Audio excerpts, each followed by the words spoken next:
Run to Old Navy for your favorite Old Navy active styles. Compression leggings and Old Navy active pants are just $12 for adults, $10 for kids. 2 days only, tomorrow and Sunday at Old Navy and OldNavy.com. Valid 1/5 to 1/6, select styles only. Blog Talk Radio. Hi, and welcome to Conscious Talk Radio, and I'm your host, Linda Summers, and these shows are all about relationships and all that encompasses, and the guest experts on the show will be providing you with information as to how you can become more connected with yourself. And today's topic is a soul-centered relationship to life, the journey from the head to the heart, with Brian Leslie Miller. But before we bring Brian on the show, I want to give you some background information about Brian. Brian was born in Western Massachusetts as a lover of nature.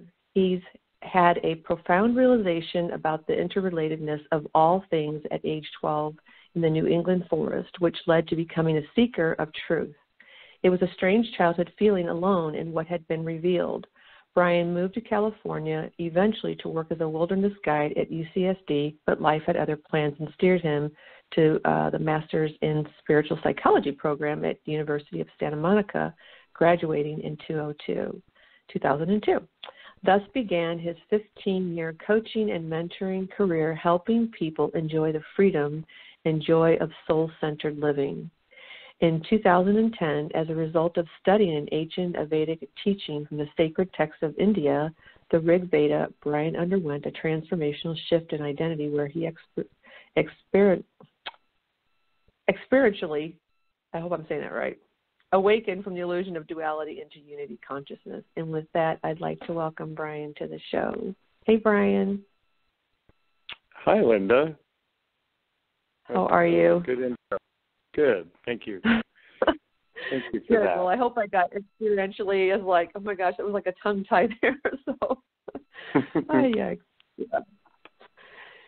So welcome. This is I really would like to talk about the topic. The topic is a soul-centered relationship to life, and of course, the journey from the head to the heart we know is the longest 18-inch journey one will ever take. So, with that being said, yeah, right. What is a soul-centered relationship? Well, in the title of soul-centered relationship to life, it's like a soul-centered relationship is first making that shift in identity, and that I see that. That's why I said the journey from the head to the heart is way like our personality identity. Our false identity would be the ego identity, right? That's the head, and as we drop down into our heart, we are actually kind of taking on more of the attributes of the soul, like compassion and connection and, love, forgiveness, these types of things, right? But going back to your question, a soul-centered relationship would be one where I'm identifying myself as soul. So therefore I'm relating, let's say it's my relationship to myself. I'm relating to myself as a soul, not as my body or not as my personality. Or if I'm relating to another, a significant other or a friend, soul-centered relationship in that case is that, I'm not gonna be looking through my ego sense. I'm going to be looking through my soul at that. And then my relationship to life, which is the overarching thing, is what are the occurrences, circumstances, and lessons that are occurring in my life, and can I view them from the loftiest perspective, which would be that of a soul. It's like, what is life itself? What is life trying to teach me? Not things are happening to me. And so many people are still living in that place where they feel like life is happening to them. When we have when we have a soul-centered relationship to life itself, we begin to see that life is actually supporting us in becoming our best version of ourselves, trying to get us to evolve. And it would seem that you would have to be in relationship and have that soul-centered relationship with yourself first before you can have that in life. Yes, because it's the identity. It's really just a shift in how I am looking at myself, and therefore the context of life. Mm-hmm. Yeah, so, I think that's a good way to say that. Mm-hmm. Thank you for so that question. People are still, huh? Thank you for that question. Oh, you're welcome. You're welcome. So if people are still in that mentality that, you know, life is doing something to them, which would be the suffering, how can we understand that from that perspective and transcend that? So how I heard that was, if I'm adopting a soul-centered relationship to life, how does that inform my relationship to suffering? Kind of? Did I hear that correctly? Yes. Yeah, you had mentioned that people are still in that mentality of that, you know, life is actually doing it to them as opposed to, you know, they're going out, being out in life. Mm-hmm. Yeah.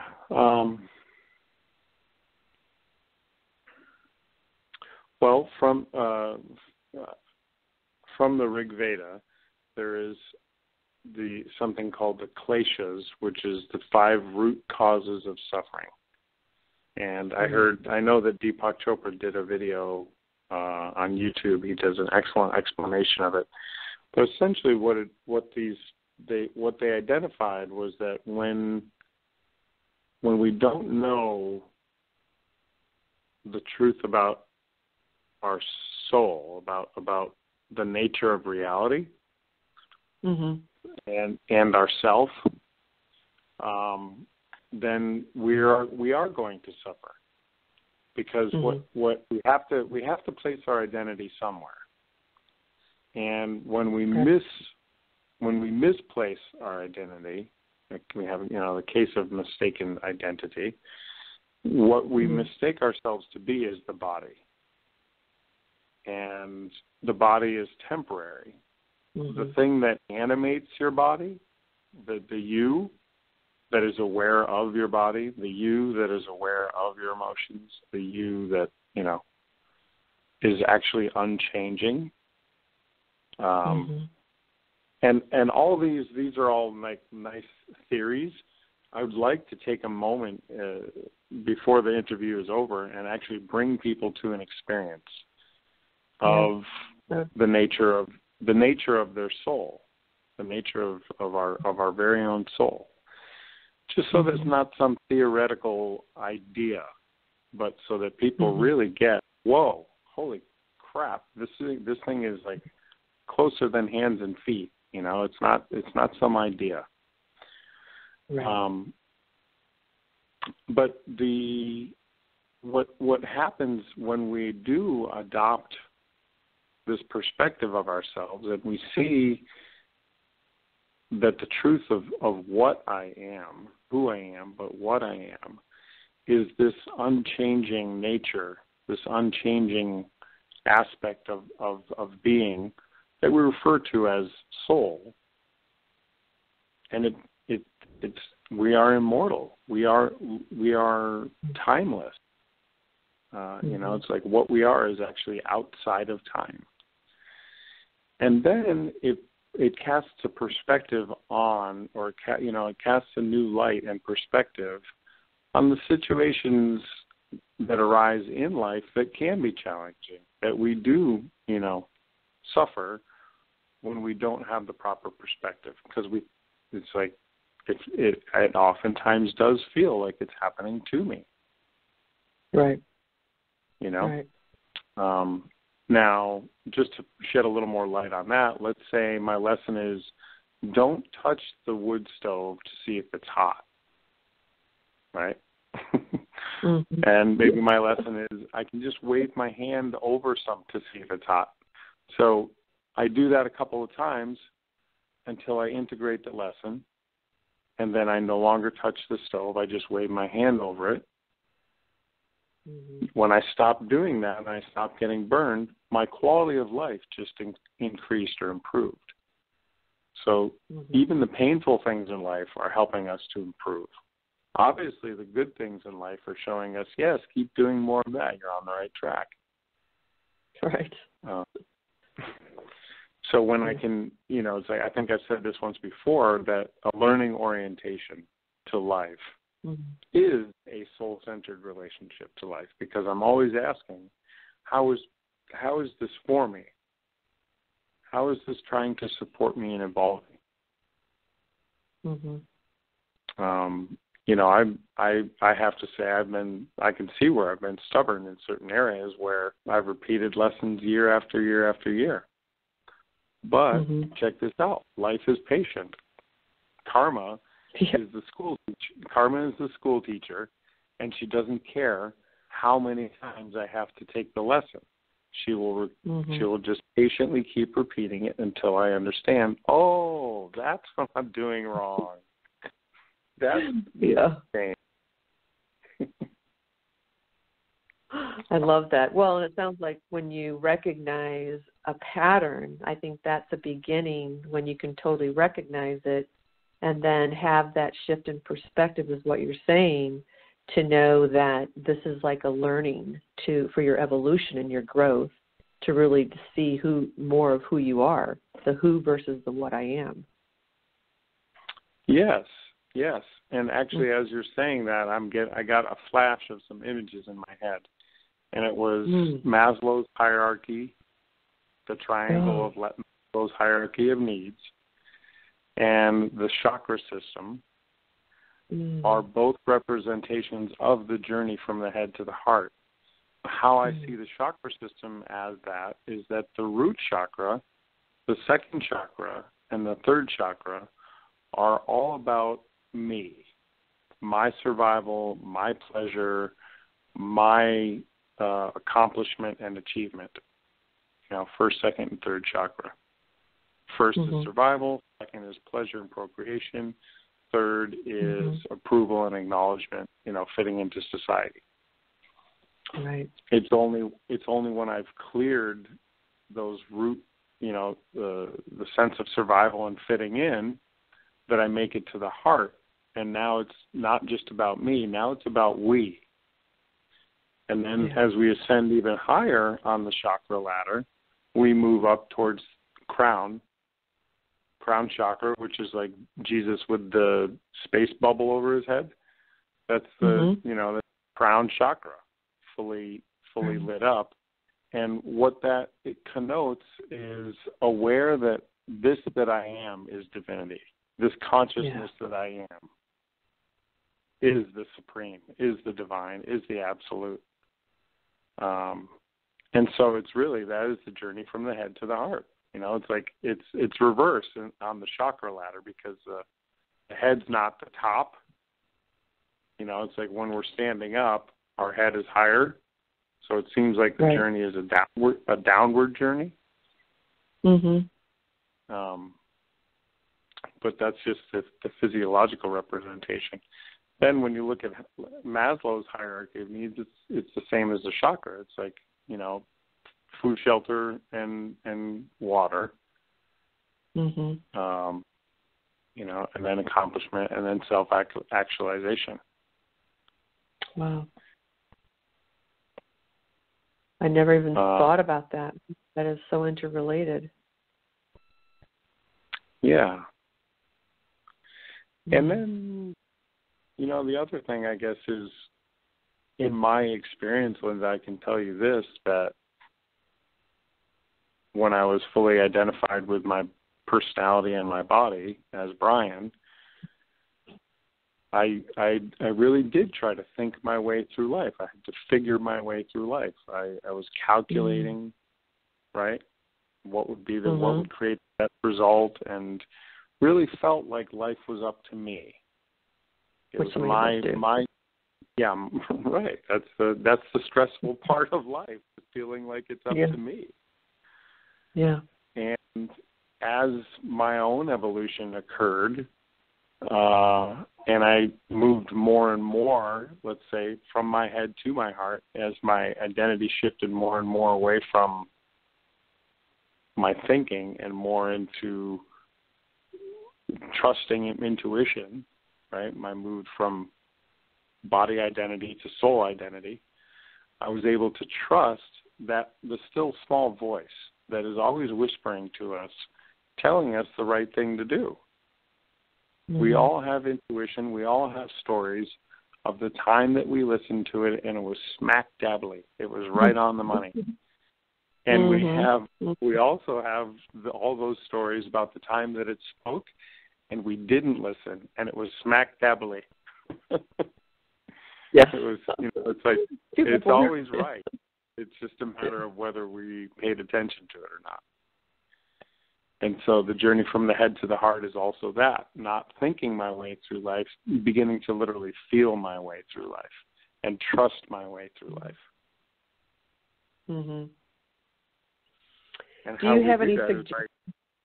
By leaning on intuition, and that's the thing about mindfulness and developing some sort of a stillness practice.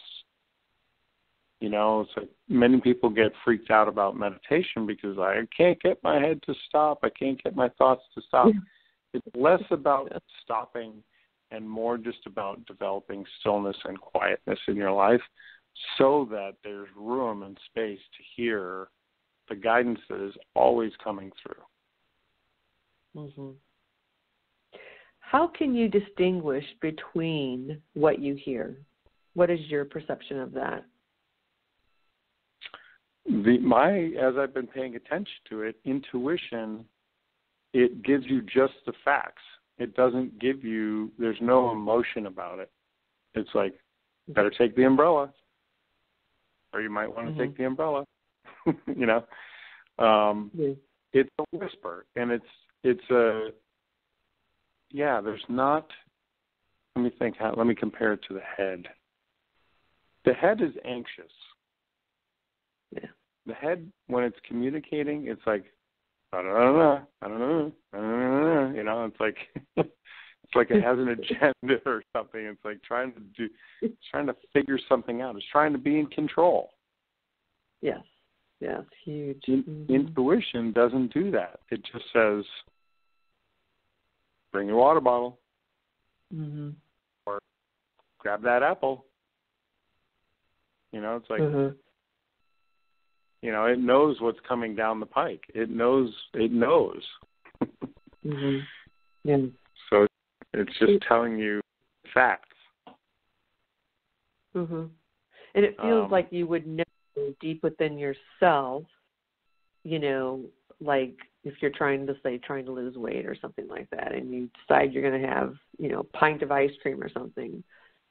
Within yourself, deep within yourself, that that's not going to get you what your goal is. If your goal is to, lose weight, that's not going to get you there. As opposed to what you're saying is like if the soul is saying, you may not want that, like choose something else, something to that effect. Yeah, I love that you said that. Let's take that. Let's take the soul-centered approach to life, the soul-centered relationship to life. And apply it to, I want to change my body composition. I want to lose weight. But that's how I would say it. Is I don't want to lose it because I don't want to find it later. I want to drop it or transform it. Yeah, there you go. Yeah, but I'm not going to lose it because I might find it somewhere in a pint of ice. Yeah. Back on my body. Yeah. So, listeners' point, that's a good point, really. When you think about it, the choice of words is really important as well.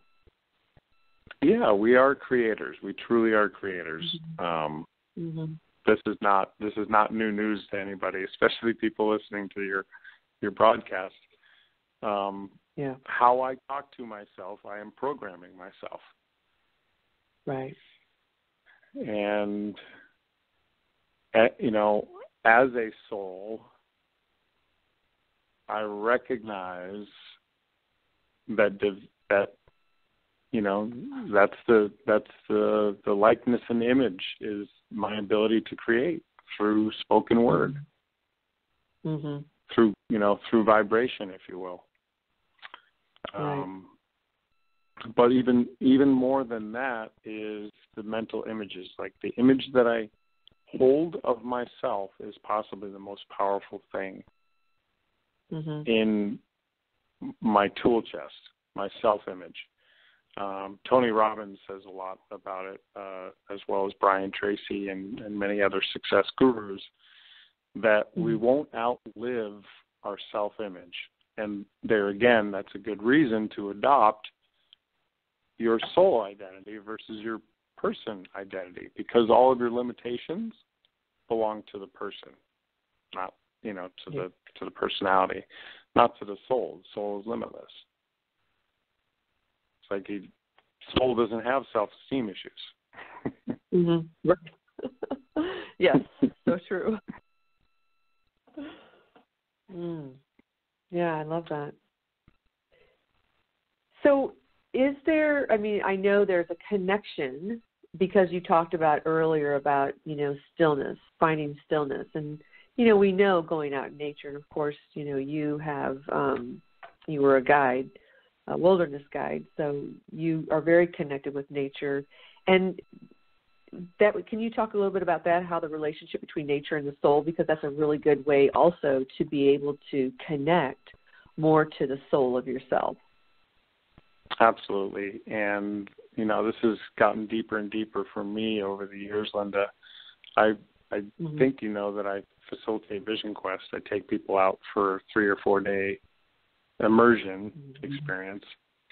And it was my own experience in nature in the forest in New England where I had my first glimpse of an awakening at 12 years old, where I got sucked into the beauty of a flower. I was really upset in my life, and I had heard the word suicide when I was 10 and realized okay, so there is actually a way out of here if it continues down this road of shitty. And around 12 years old, I had another major loss in my life and went out into the forest and was like, okay, God, I'm not taking my own life, but get me out of here. Right. And I had this experience where my mind cataloged all the things in nature that give us a felt sense of pleasure or upliftment.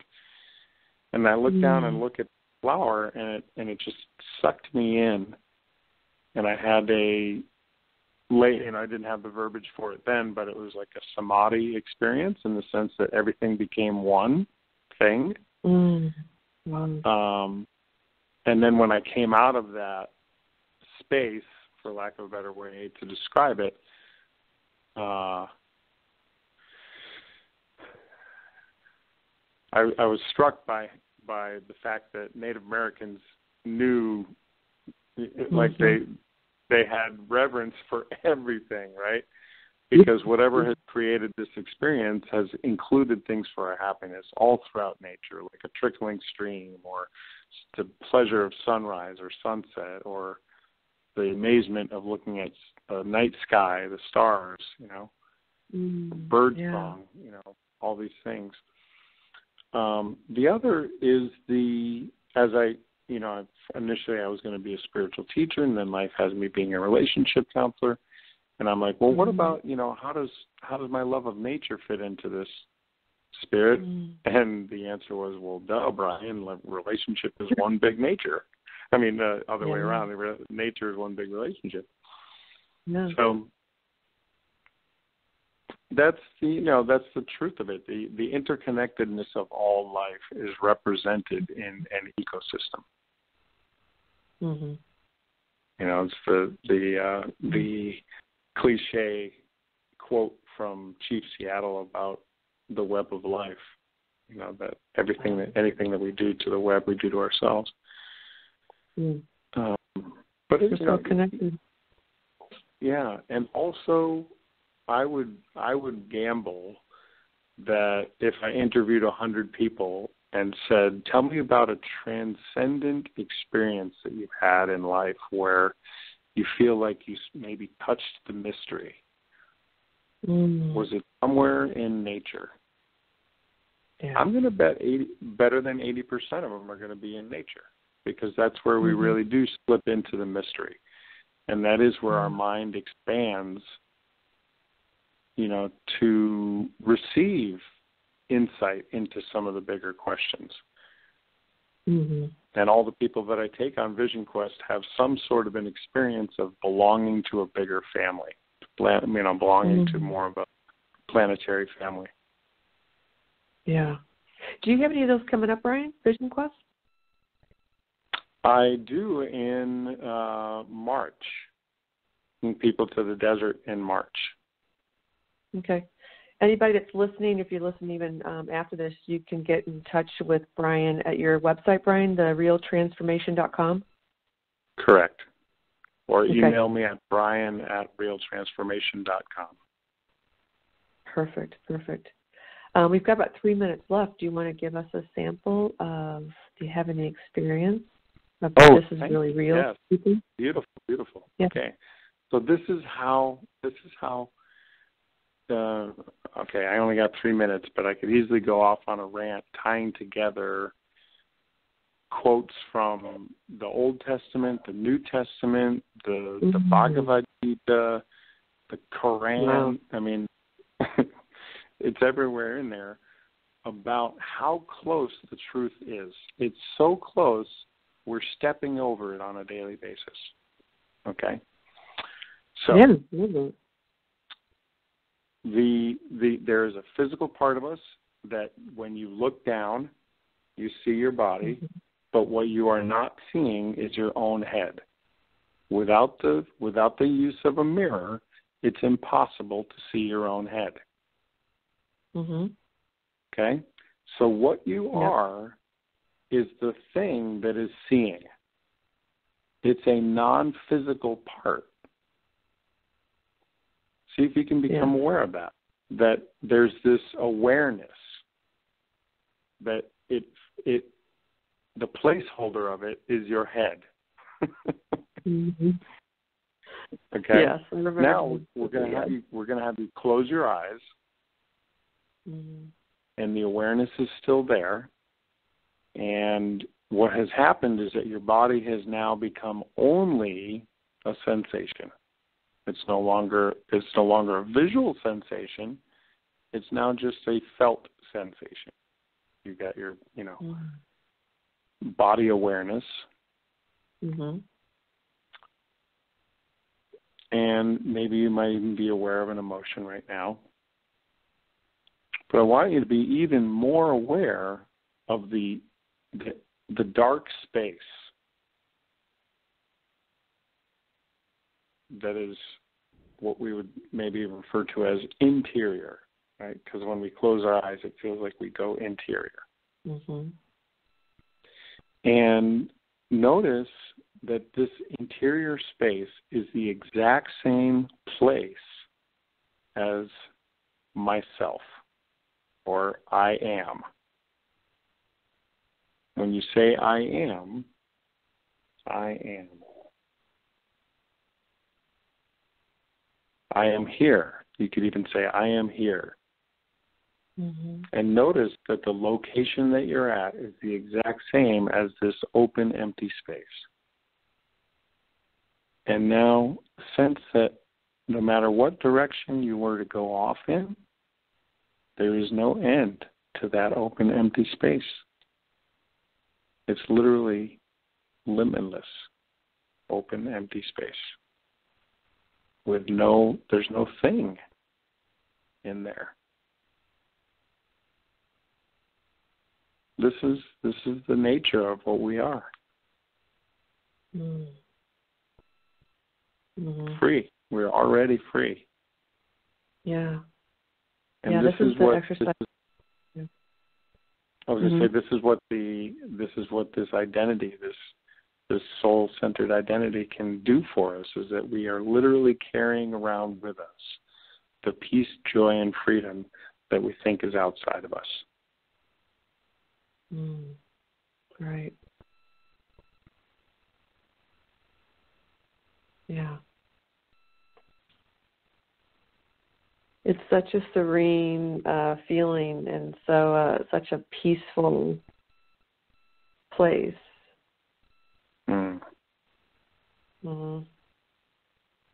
Yeah, that's beautiful. Wow, thank you for sharing your experience. That was awesome. Yeah. So before My pleasure. Thank you. Before we end the show, what is one thing that has helped you on your journey that you would give the guest, a gem? Gratitude for the mystery. Start every day in touch with, oh my God, what is this? Oh my God, this is so fantastic. Start with gratitude. That's what comes to mind for me is gratitude for the mystery. We could either do, get in touch with the mystery or gratitude, but gratitude for the mystery, man, you're going to have a good day.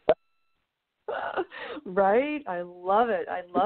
That is so awesome. And, the whole thing, what I hear you saying, too, is that it just really keeps our vibration high, where we can have, the magic, the miracles, the joy, the manifestations, right? Awesome. It's like, youth is wasted on the young, or, children have that sense of wonder. And that's what that phrase is saying, is like, whoa, I wish I still had what they have. Well, what they have is a sense of wonder. They don't think they know what this is. That's when we start to get old. I think we know what this is. Yeah. Be childlike. I love it. I love the gratitude for the mystery. I love that. Thank you.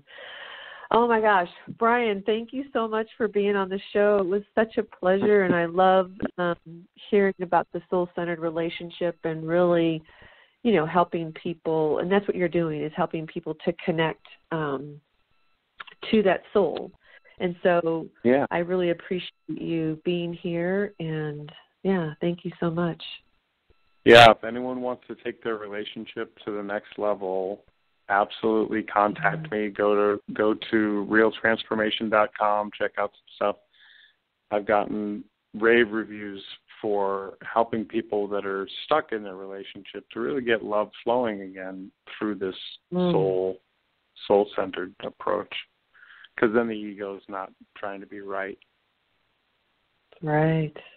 I love it. So there you go, you guys. Just get in touch with him at www.realtransformation.com, or you can email him at brian@realtransformation.com, and we will have that on the YouTube channel. And thank you for all the listeners who joined us today and the ones who will be joining us via YouTube. So we thank you so much. And thank you again, Brian, so much. Really greatly appreciate it. Thanks for all you're doing. Thank you. I appreciate that. Well, we're all in this together. It's a community thing. We're here to help one another and connect. Like you said earlier in the show, we're all connected.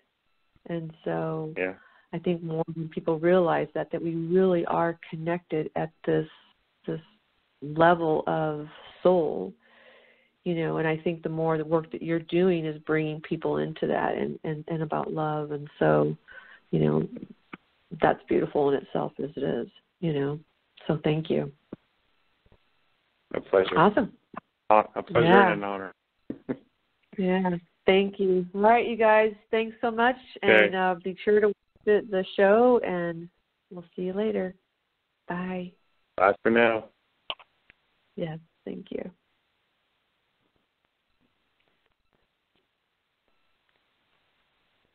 Macy's Backstage has everything to help you get a fresh start, including active gear from brands you love, Reebok, Fila, K-Swiss, and more. Hurry in and find the best booties of the season, starting at $19.99. And pamper yourself. Bring the spa home with fragrant candles, aroma diffusers, even salt lamps, starting at just $5.99. Best of all, look for incredible markdowns in every department all month long.